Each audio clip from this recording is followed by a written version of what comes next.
Hello అండి. ఇది వచ్చేసి ఎప్పుడూ చేయలేదండి నేను మా ఇంట్లో ఈ వంట కొత్తగా చేస్తున్నాను అన్నమాట. అదేంటి అనుకుంటున్నారా? ఏం లేదండి, పశ్చిమ గోదావరి డిస్టిక్ ఏలూరులో మా బంధువులు ఉన్నారనమాట. వాళ్ళ ఇంటికి వెళ్ళుంటే వాళ్ళు చేశారనమాట.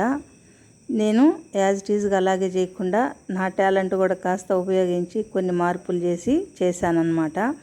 చాలా అంటే చాలా బాగా వచ్చిందండి. నేను ఎక్స్పెక్ట్ చేయలేదు ఇంత బాగా వస్తుందని కూడా. ఇది ఏంటనుకుంటున్నారా? పెసర పునుగుల పులుసు అన్నమాట. దీనికి కావలసిన పదార్థాలు ఇవన్నీ. ఇవి వచ్చి తాళింపు దినుసులు, తర్వాత కొత్తిమీర, కరివేపాకు, 1 కప్పు పెసరపప్పు, మీడియం సైజు ఉల్లిపాయలు, టమోటాలు, క్వాంటిటీకి తగినట్టు వేసుకోండి. చింతపండు మరీ ఎక్కువ కాకుండా తక్కువ కాకుండా వేసుకోండి. నేనైతే నా క్వాంటిటీకి తగినట్టుగా నిమ్మకాయ సైజు అంతా చింతపండు వేసుకున్నాను. మన రుచికి సరిపడా ఉప్పు, కారం, పసుపు, అంతేనండి. ఇవన్నీ ప్రిపేర్ చేసుకొని పక్కన పెట్టుకొని తర్వాత పెసరపప్పుని నానబెట్టుకోవాలి. పెసరపప్పు బాగా శుభ్రంగా కడిగేసి మళ్ళీ మంచినీళ్ళు పోసి బాగా నానబెట్టుకోవాలండి. ఒక కనీసం అంటే 3 అవర్స్ నానబెట్టుకోవాలి. మనం పెసరపప్పు నానకపోతే గ్రైండ్ చేసేటప్పుడు బాగోదండి టేస్ట్. అందుకని నానబెట్టి పక్కన ఉంచుకోవాలి. నానిపోయిన పెసరపప్పుని మిక్సీలో వేసి మెత్తగా గ్రైండ్ చేసుకోవాలండి. కొంతమంది గ్రైండర్లో కూడా వేస్తారు. నేనైతే మిక్సీలోనే వేసి రుబ్బుకుంటానండి. ఏం కాదండి, కాస్త కొద్దిగా వాటర్ వేసామంటే బాగా మెత్తగా మెదిగిపోతుంది అనమాట. నేనైతే 2 సార్లుగా వేసి రుబ్బుకున్నాను అనమాట. ఈ విధంగా కొద్దిగా వాటర్ వేస్తే కూడా ఏం కాదండి, మనం పునుగులు వేసేటప్పుడు వేసుకునేయచ్చు ఈజీగానే.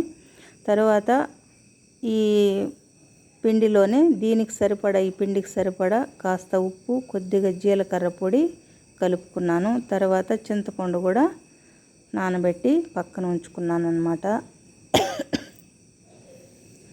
తర్వాత పెనం పెట్టి ఆయిల్ వేసుకొని ఆయిల్ కాస్త వేడవ్వాలి. ఈ ఆయిల్ వేడయ్యే లోపల మనం ఈ మసాలా దినుసులంతా రుబ్బుకునేద్దాం.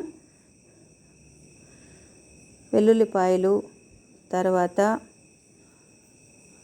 ఉల్లిపాయలు, టమోటాలు, అలాగే కొత్తిమీర, తర్వాత ఇందులోనే చింతపండు కూడా వేసి ఒక 2 సార్లుగా రుబ్బి పక్కన పెట్టుకున్నాను అన్నమాట.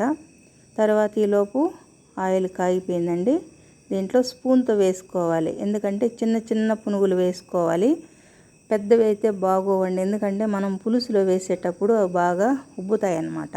పులుసులో వేసుకునేటప్పుడు పెద్ద పెద్దవి అయిపోతాయి. అందుకని చిన్న సైజుగా వేసుకోవాలి వేసుకునేటప్పుడు పునుగుల టైప్లోనే. ఆ విధంగా మీడియం ఫ్లేమ్ పెట్టి, మరీ ఎక్కువ ఫ్లేమ్ పెడితే కూడా మాడిపోతాయి అన్నమాట. మీడియం ఫ్లేమ్ పెట్టి వేపుకోవాలి. ఇవి వేపుకొని పక్కన పెట్టుకోవాలన్నమాట. ఇవంతా మసాలా దినుసులంతా రుబ్బుకున్నాం కదా, అలాగే ఇంకొక ట్రిప్ కూడా రుబ్బి 2 సార్లుగా వేసుకుంటానండి. ఎక్కువగా ఉంటే నేను అది వేసుకొని పక్కన ఉంచుకోవాలి. తర్వాత అదే పెనంలోనే ఆయిల్ అంతా, వేడి ఆయిల్ పక్కకు ఉంచేసి ఆ పెనంలోనే కాస్త ఆయిల్ ఉంచుకొని అందులోనే ఆవాలు, జీలకర్ర, కొద్దిగా మెంతులు, అంటే కొద్దిగా నేను చూపిస్తున్నాను కదా ఈ వీడియోలో, అన్ని మెంతులు అయితే సరిపోతాయండి. ఎక్కువ వేస్తే చేదు వస్తుందన్నమాట. అలాగే 1 స్పూన్ ఉంటుంది జీలకర్ర వేసుకోవాలి. అందులోనే కాస్త మినప్పప్పు, కాస్త వడపప్పు వేసుకోవాలి. తర్వాత కరివేపాకు వేసుకోవాలి అందులోనే. అది కాస్త వేగాక మన రుచికి సరిపడా ఉప్పు, కారం, పసుపు వేసుకునేయాలండి. ఆ క్లిప్ మిస్ అయిపోయిందనమాట, కానీ ఈ టైంలోనే ఉప్పు, కారం వేసేసానమాట. ఆయిల్లో వేయడం వల్ల ఉప్పు, కారం కాస్త టేస్ట్ బాగుంటుందండి. తర్వాత అది కాస్త పచ్చివాసన పోయేదాకా కలిపి మనం రుబ్బి పెట్టుకున్నాం కదా ఉల్లిపాయలు, వెల్లుల్లిపాయలు, కొత్తిమీర, ఇవంతా అవన్నీ వేసి బాగా మీడియం ఫ్లేమ్ మీద మగ్గనివ్వాలన్నమాట.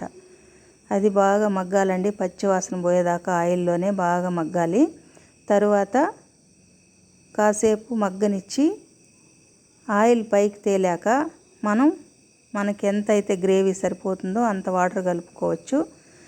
మరి ఎక్కువ అయినా బాగోదు, మరి తక్కువ అయినా బాగోదండి. మీడియం కలుపుకోండి. మరి తక్కువ అయితే మనం పునుగులు వేసినప్పుడు ఆ వాటర్ అంతా పీల్చేసి మరీ చిక్కగా అయిపోతుంది అనమాట.